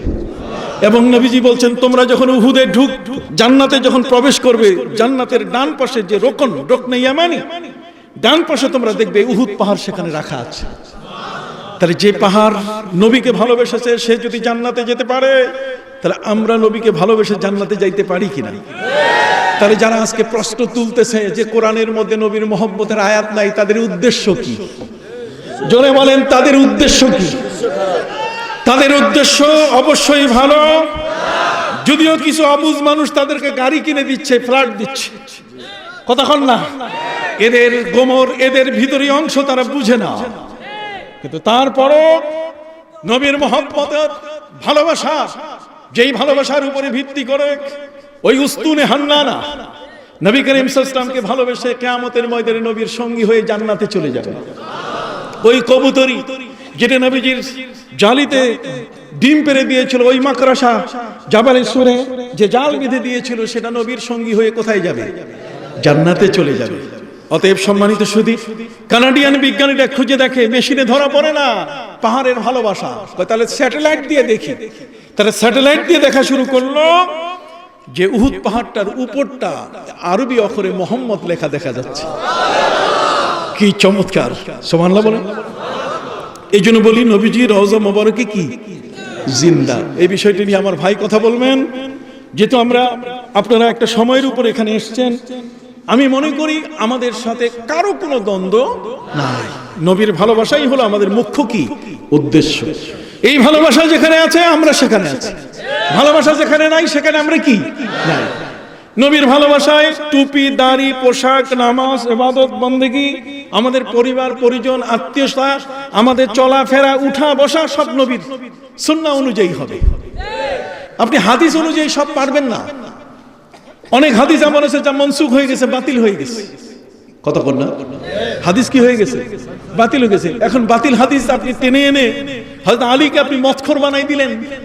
কতক্ষণ না হযরত আলী রাদিয়াল্লাহু তাআলা মতখোর বানাই দিলেন। আর হযরত আলীর জীবনী কত চমৎকার, যে হযরত আলী যে মায়ের গর্ভে জন্ম নিয়েছেন, সেই মা ফাতেমা বিনতে আসাদ, নবীজির চাচি আম্মা, যার কবরে নবী নিজে নেমেছিলেন। সেই ফাতেমা বিনতে আসাদের গর্ভে যখন হযরত আলী উনি কাবা ঘর চতুর্দিকে তিনি এই ময়লা পরিষ্কার করতেন, ঝাড়ু দিয়ে কাবা ঘরের ময়লাগুলো দূর করতেন। কাবা ঘরের দরজা যখন এক সময় খুলে গেল, তিনি তার ভিতরে ঢুকে পড়লেন, সবার সাথে কাবা ঘরের ভিতরে ঢুকার সুযোগ পেলেন। হযরত আলী তখন তার পেটে। কাবা ঘরের ময়লা পরিষ্কার করতে করতে, ঝাড়ু দিতে দিতে ওই মুহূর্তে তার প্রসব বেদনা শুরু হয়। আর সেই প্রসব বেদনা কাবা ঘরের ভিতরে শুরু হওয়ার সাথে সাথে হযরত আলী কাবা ঘরে জন্ম নেন। পৃথিবীর ইতিহাস হাদিসের মধ্যে আছে, আই ক্যান চ্যালেঞ্জ ইউ, আমি যে হাদিস বললাম পারলে আসো, আমার কাছে হাদিস আছে। হযরত আলী রাদিয়াল্লাহু তাআলা আনহু তিনি কাবা ঘরের ভিতরে জন্ম নিয়েছেন। সেই আলীর জীবনী তুমি বলো, আলীর জীবনী তোমার বলার সুযোগ নাই। তুমি আলী মদ খাইছে কিনা এই ইতিহাস টানতেছো, তোমার উদ্দেশ্য তো ভালো না। যে মা খাদিজাতুল কুবরা নবীর জন্য জীবন উজাড় করে দিলেন, যে মা খাদিজাতুল কুবরা নবীর জন্য অর্থ সম্পদ সব বিতরণ করলেন, তুমি তাকে বলছো যে 3 তালাক খাইছে। তোমার ভাষার পরিবর্তন হতে হবে। এই জাতি তোমাকে ক্ষমা করবে না, অসম্ভব। এই জাতি ক্ষমা করার কোনো প্রশ্নই আসে না। আল্লাহ তাআলা নবীর ক্ষেত্রে কাউকে ক্ষমা করেন না। দুইটা জিনিস আল্লাহর কোনো কনসিডার নাই। একটা যদি কেউ তার সাথে শিরক করে, আরেকটা হচ্ছে যদি নবীর সাথে কেউ বেয়াদবি করে। আল্লাহ বলেন ওয়ালাউ আন্নাহুম ইযলামু আনফুসাহুম জাউকা। আচ্ছা, আপনার সবাই আমাকে প্রশ্ন করব, আপনি উত্তর দিবেন। আগেরটা তো ঠিক আছে, চিটাগাং আর চট্টগ্রাম ঠিক আছে না? মিলাদ মৌলুদ তো ঠিক আছে। তো কাছে তুমি এটা না কও, ওইটা কও। ওইটা যদি কও যে না 300 বছরের পরেরটা মানি না, তো 300 বছরের আগে নবীর যুগে মৌলুদ শব্দ আসছে, ওইটা মানো। ওইটা মানলেই তো আমাদের সাথে তোমাদের কি নাই, দ্বন্দ্ব নেই। তোমার সাথে আমাদের কোনো ফাইট নাই, কোথাও কিছু নেই। কি কোন ঠিক না? কোরআনের 2টা জায়গায় আছে। তুমি কি কোরআনের এখন মৌলুদ শব্দ বাদ দিবা? এত বড় পাপিষ্ট তুমি, আমি বিশ্বাস করি না। কতক্ষণ না আমি কি বিশ্বাস। এখন আসেন, আল্লাহ তাআলা নবীর যুগে আয়াত নাযিল করছেন আকিমুস সালাহ, 82 বার নামাজ কায়েম করো। এখন ওই আয়াত কি এই সময় নাযিল হইছে? এখন কি নাযিল হয় আয়াত? নামাজ পড়ি না? তো নামাজ পড়ি, আয়াত নাযিল হইছে নবীর যুগে, আর নামাজ পড়ি কি এখন। তো আল্লাহ বলছেন, হে নবী, আপনার কাছে আল্লাহ এখানে এই আয়াতের মধ্যে বলেন নাই যে আপনি জীবিত থাকা অবস্থায়, মরার পরে, ইন্তেকালের পরে যদি কেউ আসে তাহলে হবে না। কোরআনের কোথাও নাই। আপনাদেরকে একটু খবর দিতে চাই। আল্লামা কাজী আয়াজ রাহমাতুল্লাহ আলাইহি লিখেছেন নবী করিম সাল্লাল্লাহু আলাইহি ওয়াসাল্লামের ক্ষেত্রে, যে ফালা মাউতুন ওয়ালা ফাউতুন, ফালা মাউতুন ওয়ালা ফাউতুন বাল ইন্তিকালুম মিন হালিন ইলা হাল। নবীর মৌত হয় নাই, নবীর ফৌত হয় নাই, বরং নবী ইন্তেকাল করছেন। কি করছেন? ইন্তেকাল। ইন্তেকাল শব্দ ব্যবহার হয় না? জোরে বলেন। আমি যদি বলি নবী ইন্তেকাল করছেন, মৌত আপনি বলেন, আপনার ভাষা ঠিক নাই। আপনি কার সাথে কোন ভাষা ব্যবহার করতে হয় সে ভাষাগুলো আপনি ব্যবহার করবেন না। যেমন আপনি একজন সাধারণ ব্যক্তি, একজন মেম্বার সাহেব, তাকে আপনি বলছেন মহামান্য মেম্বার সাহেব এসছে, তাহলে আপনি ভাষা জানেন না। মহামান্য একজনের ক্ষেত্রে বাংলাদেশে ব্যবহার হয়, তিনি হলেন রাষ্ট্রপতি। মহামান্য কি? রাষ্ট্রপতি। এরপরে আপনি মাননীয় শব্দ ব্যবহার করবেন কার ক্ষেত্রে? প্রধানমন্ত্রীর ক্ষেত্রে, মাননীয় প্রধানমন্ত্রী। কতক্ষণ? এরপরে নিচে যখন আসবে তখন সম্মানিত, তার নিচে যখন আসবে তখন শ্রদ্ধেয়, তার নিচে যখন আসবে তখন জনাব। তাহলে জনাব, শ্রদ্ধেয়, কি বলেন ঠিক না? এরপরে সম্মানিত, এরপরে মাননীয়, এরপরে কি? মহামান্য। আপনি নবীর জন্য কোন শব্দ ব্যবহার করবেন? কথা বল। নবীর শানে আপনি যে শব্দ ব্যবহার করবেন সেই শব্দটা আপনার চয়েস করা উচিত, ভাষা আপনার জানা উচিত। বাংলা ভাষায় এই শব্দগুলো আছে, কিন্তু সব শব্দ আপনি নবীর নামে যে কোনো শব্দ যে কোনো সময় আপনি 6 প্যাক লাগাই দিলেন নবীর সাথে। হ্যাঁ, আপনি কোন ভাষা কোথায় ব্যবহার করলেন, কার সাথে কোনটা ব্যবহার হয়, আপনি কোথায় উলঙ্গ হয়ে একটা মানুষ জিমে গিয়ে সেখানে ব্যায়াম করে 6টা দাগ ফেলে নারী আসক্তের একজন ব্যক্তি, আমার নবী সাল্লাল্লাহু আলাইহি ওয়াসাল্লাম তো এমন ছিল না। কোন শব্দটা কার সাথে ব্যবহার করা যাবে সেটা আপনি ব্যবহার করার জায়গা পেলেন না, কতক্ষণ না বেজায়গায় আপনি শব্দটা লাগাই দিলেন। কথা বুঝেন নাই? এই সবগুলো আমাদেরকে আজ ব্যথিত করে ফেলেছে। এগুলোতে আমরা আজকে মর্মাহত হয়েছি, এগুলোতে আজকে আমরা লজ্জিত হয়েছি। আমরা নবীর রওজায় গিয়ে কি জবাব দেব? এই বাঙালি জাতির ভাষা জানে না, বাঙালি জানে কি কথা জানে না, বাঙালি জাতির কি অভিধান নাই, বাঙালি জাতি কি সম্মানীয় কোনো শব্দ ব্যবহার করতে পারে না? অবশ্যই সম্মানের শব্দ আছে। আল্লাহ বলছেন ওয়ামাই ইউআযযিম শাআইর আল্লাহ ফাইন্নাহা মিন তাকওয়াল কুলুব। নবীর সম্মান কারে কয় আমি বলে দিই একটু। সম্মান হচ্ছে আপনি কোরআন মজিদ, ওই যে কোরআন, এই কোরআন মজিদ, কোরআনে কারীম, কোরআনে মজিদ, এই কোরআন যখন আপনি পড়েন, কোরআন পড়া শেষ হয়ে গেলে একটা কাপড় দিয়ে, জুজদান একটা কাপড় দিয়ে কি বেঁধে রাখেন, গিলাপ দেন না? যখন পড়েন তখন একটা রেহেলের উপরে রেখে পড়েন কিনা? আচ্ছা বলেন তো, কোরআন পড়া শেষ হয়ে গেলে কোরআনটা উপরে রাখলেন আলমিরার উপরে আর কাপড়টা নিচে ফেলে রাখলেন, এরকম হয়? যেহেতু কোরআনের সাথে কাপড়টা গেলাভ হিসাবে, এটার সম্মান কোরআনের চেয়ে কম দেই না। এর যে রেহেলটা যেখানে আমরা কোরআন রেখে পড়ি, এটার সম্মান কি এটা খাটের নিচে রাখি? কোরআন যেখানে রাখি, সুবহানাল্লাহ কোন নবী করিম সাল্লাল্লাহু আলাইহি ওয়াসাল্লামের ব্যাপারটাও ঠিক এরকমই। নবী করিম সাল্লাল্লাহু আলাইহি ওয়াসাল্লামের কোন বিষয়, তার নাম, তার সম্মান, তার মান, তার শান সবটাই কিন্তু তার সাথে একেবারে সমানভাবে উতপ্রোতভাবে জড়িত। একখানে বেয়াদবি করবেন, আরেকখানে আপনার জীবনের সব কি শেষ। আবুল আহাবের কিছুই থাকে নাই। আবুল আহাবের স্ত্রী যে নবীর পথে কাটা দিয়েছে, সেই কবি কথা কন, সেই আবুল আহাবের স্ত্রীকে আল্লাহ ছাড়েন নাই। মা আগনা আনহু মালুহু ওয়া মা কাসাব সায়াসলা নারান যাতা লাহাবি ওয়া ইমরাআতুহু। আল্লাহ বলেন আমি ছাড়ি নাই, বরং ফাঁসি দিয়ে মারছি। নবীর সাথে বেয়াদবি করেছে, হাম্মালাতাল হাতাব, তার সমস্ত সম্পদ মাল আমি সবগুলো মাল ক্রোক করেছি, সব কেড়ে নিয়েছি, আমি তার সম্পদ রাখি নাই। শেষে ফকিন্নির বাচ্চা আমি বানাইছি, যেই জঙ্গল থেকে কাটা কেটে আমার নবীর পায়ে বিধাবার জন্য সে বালুর মধ্যে লুকিয়ে রাখতো, পথে লুকিয়ে রাখতো। আল্লাহ বলেন ওই জঙ্গলই আমি তাকে নিয়ে ওই থলির মধ্যে যেখান থেকে সে কাটা বহন করে আসতো, ওই থলিটা তার গলায় ঝুলাই দিয়া এরপরে ঘুম দিয়েছে। আর আজরাইলকে বলছে এবার প্লান্টি শট দাও। প্লান্টি শট বুঝেন? 1 শটে গোল। প্লান্টি শট বলে 1 শটে কি গোল। বাস এমন ভাবে গোল দাও, লাথি মারো এমন ভাবে যাতে উপর থেকে গড়াইয়ে গড়াইয়ে পড়ে। আল্লাহ বলছেন হাম্মালাতাল হাতাব, নবীর সাথে বেয়াদবি করার কারণে, নবীর পথে কাটা দেওয়ার কারণে, নবীরকে মুজাম্মাম মুহাম্মদ শব্দ বাদ দিয়ে তাকে নিকৃষ্ট বলার কারণে আল্লাহ বলছেন আমি এদেরকে ছাড়ি না। এবং এই কারণে আল্লাহ বলছেন হাম্মালাতাল হাতাব, মাথার উপরে সেই লাকড়ির বোঝা দিয়ে দাঁড়ে দাঁড়ে ঘুরিয়ে দেখাই দিয়েছি, ফকিন্নির বাচ্চা বানাই দিয়েছি। নবীর সাথে বেয়াদবি করার কারণে দোতলার মানুষগুলো দেখে কিরে, কয়েকদিন আগে তো 70 জন খাদেম ছিল, জুতা টানছে, কেউ মাথার তেল দিছে, বিছানা সোজা করছে, এগুলা কেউ এখন আর নাই। সব আল্লাহ তাআলা মাল ক্রোক করে তার থেকে সব বিচ্ছিন্ন করে দিয়েছে। এখন সেই মহিলা পেটের ভাত জোগাড় করতে পারে না। স্বামীটা তাউন মহামারী রোগে আল্লাহ মেরে ফেলেছেন এই একে আবুল আহাবকে। আবুল আহাবের মহামারী হয়েছিল, সেই মহামারীটা ছিল গায়ের থেকে গোশত সব খসে যেত, গ্রামের মানুষ সব তাকে মরুভূমিতে ফেলে দিয়ে আসছে। একটা পানি, এক ঢোক পানি তার কেউ দিতে পারে নাই, তার নসিব হয় নাই।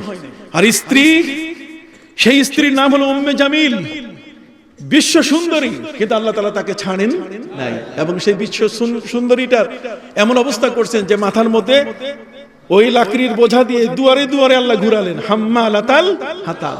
হাম্মালা কারে কয়? হাম্মালা মানে পরিবহন। হাম্মালা মানে কি? পরিবহন। পরিবহন কারে কয়? পরিবহনের বাংলা কি? পরিবহন হচ্ছে যে মুরগির খাঁচা উপরে দেয়, কতক্ষণ না ছাদের উপরে মুরগির খাঁচা দিয়ে যে বাসটা এলাকা থেকে ঢাকায় নিয়ে যায়, এই বোঝা টানে যেটা। আল্লাহ বলছেন আমি তার মাথায় হাম্মালাতাল হাতাব, হাতাব মানে লাকড়ি, লাকড়ির বোঝা মাথায় দিয়া আমি তাকে ফকিন্নির বাচ্চা বানাই দিছি। সে আমার নবীর সাথে বেয়াদবি করেছে। শুধু তাই নয়, ফি জিদিহা হাবলুম মিন মাসাদ, আমি তার গলার মধ্যে রশি দিয়া আমি সেখানে তার যেই থলিটা দিয়ে, যেই ব্যাগটা দিয়ে নবীর জন্য কাটা নিয়ে যেত, সেই থলিটার ওই যে হাতলটা এটা তার গলার মধ্যে ঝুলানো ছিল, আমি তার ওই ঘুমন্ত অবস্থায় এমন ভাবে লাথি মারাবার ব্যবস্থা করছি, ঘুরে ঘুরে চৌকা পাথরের মধ্যে লেগে গেছে সেই থলিটা, কথা বুঝতে পারছেন, সেই ব্যাগটা, আর রশিটা অটোমেটিক তার গলায় ফাঁসি হয়ে গেছে। ফি জিদিহা হাবলুম মিন মাসাদ। বেয়াদবি করছে কার সাথে? খুব সেনসিটিভ একটা বিষয়। সুন্নি মহাসম্মেলন, কথাগুলো বলে দিলাম, আর জীবনে আসতে পারি কিনা সম্মানিত শুধু আমরা চাই না দেশের মধ্যে কোনো ব্যক্তি আমার নবীর শানে বেয়াদবি করুক। সর্বক্ষেত্রে আপোষ করতে রাজি আছি, কিন্তু একটি জায়গায় কারোর সাথে আপোষ করতে রাজি না। নবীর শান, মান, মর্যাদা, তার ইজ্জত, হুরমত, মর্তবা কোন একটা বিষয়ে যদি কেউ হাত দেয়, সেখানে তার সাথে আমাদের আর কোনোভাবে আপোষের সুযোগ নাই। এবং তার জীবন লাঞ্ছনার জীবন হবে, তার মৃত্যু হবে লাঞ্ছনার মৃত্যু, এবং পৃথিবী থেকে বিদায় নিবে চরম লাঞ্ছিত হয়ে। কথা বুঝতে পারছেন? এই জন্য আমরা চাই সব সময় শান্তি, শান্তি। এখন আসেন, নবীজির রওজা মোবারকে কি জিন্দা, কোরআনের আয়াত নাজিল হয়েছে, তার অ্যাকশন এখনো আছে। তার মানে এখন আমরা নামাজ পড়ছি, এখন তার কোরআন আয়াত নাজিল হচ্ছে না। তো নবী যখন এই জগতের মধ্যে, নবী তো হায়াতুল নবী, দুনিয়ার যত নবী আছে সকলের নবুয়ত বাতিল হয়ে গেছে, রিসালাত বাতিল হয়েছে। আমার নবী শুরু থেকে তিনি নবী, শুরু থেকে তিনি রাসূল। ওয়াইজ আখাযাল্লাহু মিসাকান নাবিয়্যিনা লামা আতাইতুকুম মিন কিতাবি ওয়া হিকমা সুম্মা জাআকুম রাসূল। আলমে আরো আর রূহের জগতে সমস্ত নবীদের ম্যান্ডেট, ওয়াইজ আখাযাল্লাহু মিসাকান নাবিয়্যিন, নবীদের কাছে শপথ নিতে গিয়ে সেখানেও নবী ছিলেন, আমার নবী ছিলেন রাসূল। তিনি সারা পৃথিবীতে যত নবী এসেছেন সমস্ত নবীর সময়কালেও তিনি কি ছিলেন? রাসূল ছিলেন। ঠিক এমনি করে ইহুদিদের, খ্রিস্টান যারা আছে তাদেরকে বলছেন ইয়া আহলাল কিতাব কাদ জাআকুমুর রাসূল, আর তিনি আমাদেরকে বলেছেন লাকাদ জাআকুম রাসূলুম মিন আনফুসিকুম আজিজ। সব সময় তিনি কি রাসূল। ইব্রাহিম আলাইহিস সালাম বলছেন রব্বানা ওয়াবাস ফীহিম রাসূলা, এখানে রাসূল। হযরত ঈসা নবী বলছেন আমার পরে যিনি আসছেন আহমদ, রাসূলাম মিন বাদ ইসমুহু আহমদ, অতএব আমার পরে একজন রাসূল আসতেছেন যিনি হবেন কি? আহমদ। তাহলে সেই রাসূলের রিসালাত শুরু থেকে আল্লাহ বরাদ্দ দিয়েছেন। নবীর আগমনের আগেও তিনি রাসূল, নবী মাঝখানে জগতের যত নবী তার মধ্যেও তিনি রাসূল, নবী পৃথিবীতে যখন ছিলেন তখনও তিনি রাসূল, ইন্তেকালের পরও রাসূল, এখনো তিনি রাসূল, কিয়ামতেও তিনি রাসূল। সব জায়গায় তার দপ্তর, তার এই পদমর্যাদা আল্লাহ কখনো বাতিল করেন না। নবীর পদমর্যাদা ঠিক আছে, তিনি সর্বকালের রাসূল। অতএব তিনি হায়াতুন নবী, তার একটা ছোট প্রমাণ বলে দেই। মিশরের একজন বড় বুজুর্গ ছিলেন যার নাম হলো আল্লামা শরফুদ্দিন বসরি রাহমাতুল্লাহ আলাইহি। সম্মানিত সুধী, তিনি তার এই একটা হাত একটা পা অবশ হয়ে গেছিল, তিনি প্যারালাইজড হয়ে গেছিলেন, চিকিৎসার কোনো বাদ নাই, সব তিনি করলেন, কোনোতেই ভালো হচ্ছে না। শেষ পর্যন্ত তিনি চিন্তা করলেন আমি নবীর শানে, নবীর জন্য একটু কবিতা লিখি, নবীর ভালোবাসায় একটা কবিতা লিখি। দেখেন নবীর ভালোবাসায় তিনি প্রথম যে লাইনটা লিখেছেন, শেষের যে লাইনটা লিখেছেন, প্রথম লাইনটা সবাই জানে, মাওলায়া সাল্লি ওয়া সাল্লিম দাইমান আবাদা আলা হাবিবিকা খাইরিল খালকি কুল্লিহিম। আমি এর উপরে বই লিখেছি, রওজা পাকে জিন্দা নবী, এর উপর আমি বই লিখেছি। সময়কালে যেন কোনো ব্যক্তি আমার নবীকে যেন বলতে না পারে যে নবীর হাড় খুঁজে পাওয়া যাবে না। অতএব সংক্ষিপ্ত দুইটা ঘটনা বলছি। আল্লামা বসরি রহমতুল্লাহ আলাইহি তিনি নবীর শানে ভালোবাসায় তিনি কবিতা লিখতে লিখতে 168 লাইনের কবিতা লিখলেন। কবিতা লিখে নিজে নিজে পড়তে পড়তে তিনি ঘুমাই গেলেন। ঘুমের ঘরে তিনি দেখতে পেলেন নবীজি তার কাছে হাজির। নবী করিম সাল্লাল্লাহু আলাইহি ওয়াসাল্লাম ঘুমের ঘরে ওই লোকটি শরফুদ্দিন বসরি রহমতুল্লাহ আলাইহির যে হাত আর পা যেখানে প্যারালাইজড হয়ে গেছিল, অবশ হয়েছিল, সেখানে তিনি হাত ফিরাই দিলেন। এরপরে ইয়েমেনি চাদর তার গায়ে দিয়ে নবী বিদায় নিলেন। তিনি ঘুম থেকে, নবী ইন্তেকাল হয়ে গেছেন বহু বছর আগে, শত শত বছর আগে। আল্লামা বসরি মাত্র অল্প কিছুদিন আগে, 200 বছর আগে। সম্মানিত সুধী, আল্লামা শরফুদ্দিন বসরি রহমতুল্লাহ আলাইহি তিনি ঘুম থেকে জেগে উঠে দেখেন যে ইয়ামানি চাদর তার গায়ে, হাতও ভালো হয়ে গেছে, পাও ভালো হয়ে গেছে। সুস্থ হয়ে গেছে। এগুলো আকীদা, এগুলো কি আকীদা, এটা বিশ্বাস। হযরত আলী রাদিয়াল্লাহু তাআলা নবীজির মাথা মোবারক রানে থাকার কারণে আসরের নামাজ চলে যাচ্ছে, তিনি বলছেন আসরের নামাজ যদি কাজা হয় তা আল্লাহর হক নষ্ট হলো, আর নবীর মাথা মোবারক আমার রানের উপরে যদি নবীকে উঠাই তাহলে বেয়াদবি হবে। কেন? নবী বলছেন তানাবু আইনা ইয়া ওয়ালা ইয়ানামু কলবি, আমার চোখ ঘুমায় কিন্তু আমার কলব ঘুমায় না। কাজে নবীর উপরে ওহী হচ্ছে, এই অবস্থায় তাকে ঘুম থেকে জাগানো ঠিক হবে না। এখন দুই জিনিসের মাঝখানে পড়ে গেলেন, নবীর মাথা সরিয়ে দিয়ে তিনি নামাজ পড়বেন সেটা পারছেন না, যেহেতু নবীর ঘুমিয়ে পড়লে তাকে মাথা সরানো যাবে না, ওদিকে আল্লাহর হক। তখন তার আকীদা, তার বিশ্বাস যে ঠিক আছে নামাজ যদি আমি না পড়ি আল্লাহ আমাকে প্রশ্ন করবেন, কিন্তু সেই প্রশ্নের উত্তর আমি দিব না, যার কারণে আমি নামাজ পড়লাম না তিনি দিবেন। এটা হলো আকীদা, বিশ্বাস। সূর্য ডুবে গেল, হযরত আলী রাদিয়াল্লাহু তাআলা ছিলেন নামাজ পাগল, তার চোখের পানি গড়িয়ে পড়া শুরু করলো।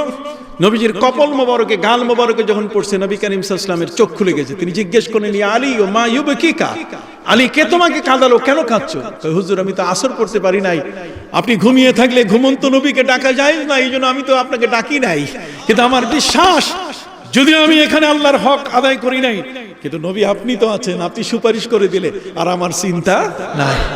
নবীজি বলেন, আলী রে তুমি এত বড় ভালোবাসায় আমার মাথাটা সরাও নাই, আসরের নামাজ কাজা হয়ে গেছে। নবী ছিলেন আম মুখতার, আম মুখতার মানে পাওয়ার অফ অ্যাটর্নি তার হাতে, আল্লাহ তাআলা তাকে এমন ক্ষমতা দিয়েছেন। নবী বলছেন লাউ কুলতু নাআম লা ওয়াজাবাত, যদি আমি বলি এটা হবে তাহলে সাথে সাথে সেটা আইন হয়ে যায়, সেটা আল্লাহ আইনে পরিণত করে দেন। এই জন্য আমার নবী বলে দিলেন, সূর্য তুমি আমার আলীর জন্য আসর হয়ে যাও, সূর্য তুমি আমার আলীর জন্য কি আসর হয়ে যাও। সূর্য আসর হয়ে গেল, হযরত আলীকে তিনি বললেন যে আলী তুমি তোমার নামাজটা পড়ে নাও। সম্মানিত সুধী ভাইরা আমার নবীর সেই ক্ষমতা আছে কিনা। আর একটা ঘটনা বলে এই আয়াতটার কথা শেষ করি। নবী করিম সাল্লাল্লাহু আলাইহি ওয়াসাল্লামের পাশে তার দুই সাহাবী, দুই শায়খাইন, শ্বশুর দুইজন শোয়া আছে, হযরত আবু বকর সিদ্দিক, উমর ফারুক রাদিয়াল্লাহু তাআলা।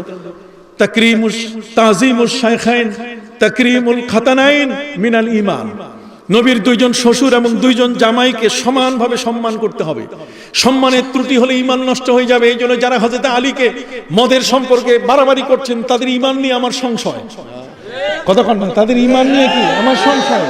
তাযীমুশ শায়খাইন, দুই শাইখকে তাযীম করতে, শাইখ বলতে গেলে নবীজির শ্বশুর আবু বকর সিদ্দিক, ওমর ফারুক, আর দুইজন জামাই, খাতানাইন মানে জামাইন, ওয়া তাকরীমুল খাতানাইন, দুইজন জামাইয়ের ইকরাম করা, তাদের সম্মান দেওয়া আমাদের জন্য অত্যাবশ্যক। মিনাল ঈমান, হযরত আলী এবং হযরত উসমান যুন্নুরাইন, তাদের সম্পর্কে কথা বলতে গেলে হিসাব করে বলতে হবে।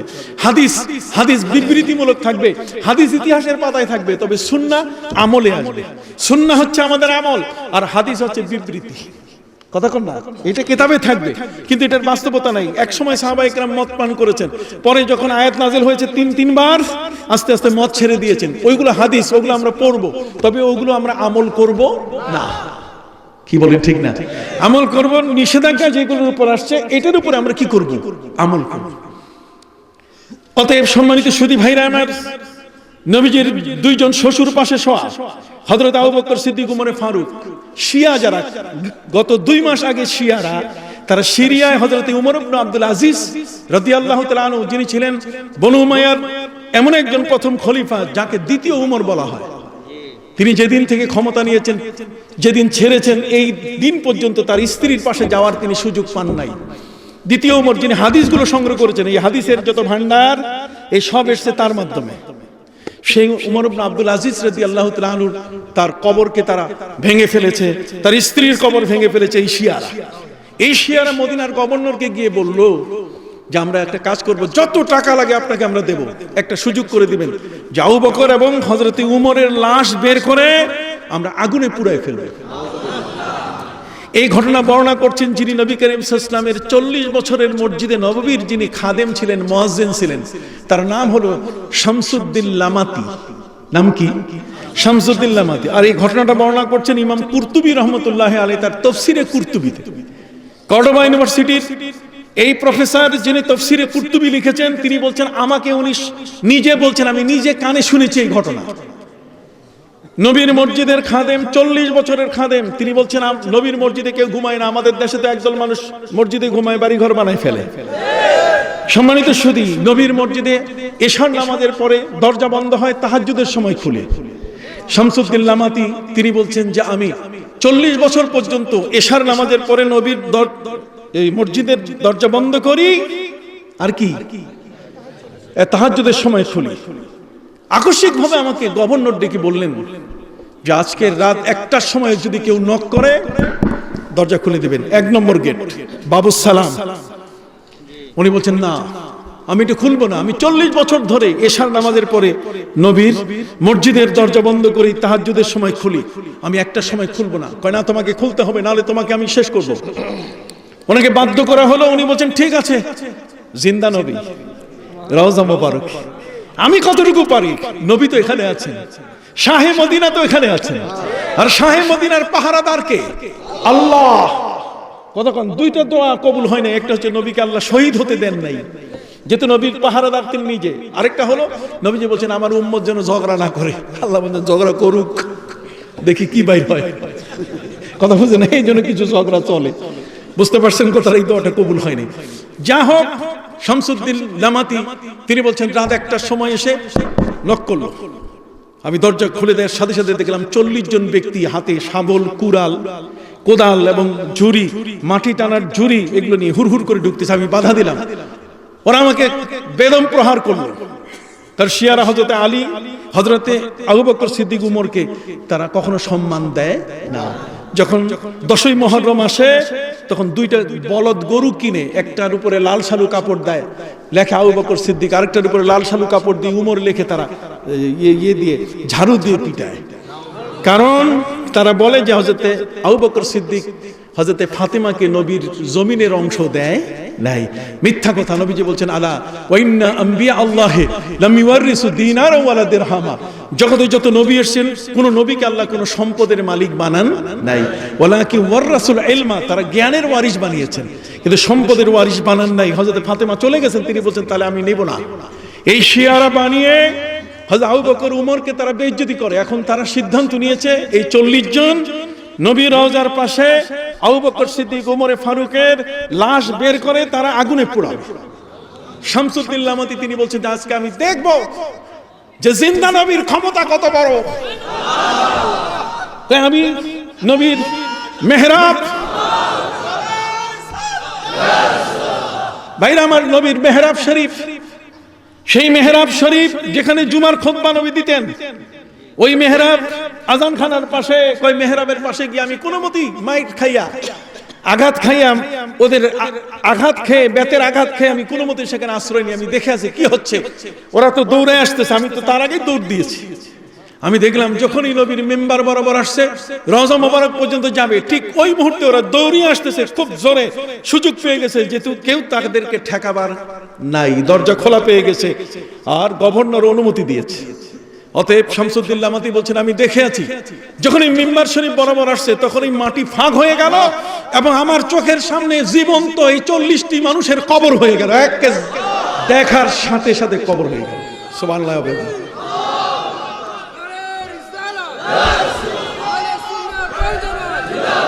হাজিরিন,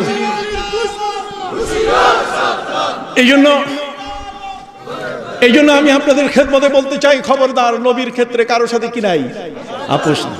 আমরা ভালোবাসা দিয়ে নবীকে জয় করব। আল্লাহ আমাদেরকে জয় করতে বলেছেন, তাকে তার ইত্তেবা করতে বলছেন। ভালোবাসার প্রথম হলো ইত্তেবা। আগে আপনার সাথে পরিচয় হতে হবে আমার, তারপরে না আমি ভালোবাসবো কতটুকু এটা দেখা যাবে। যখন নবীর ইত্তেবা করবেন তখন দেখবেন যে ভালোবাসার সব দুয়ার উজাড় করে দিবেন আপনি, যেই নবীকে ভালোবাসা ছাড়া আর কাউকে এত ভালোবাসা দেওয়া যায় না। এই জন্য আল্লাহ বলছেন কুল ইন কুনতুম তুহিব্বুনাল্লাহ ফাত্তাবিউনি।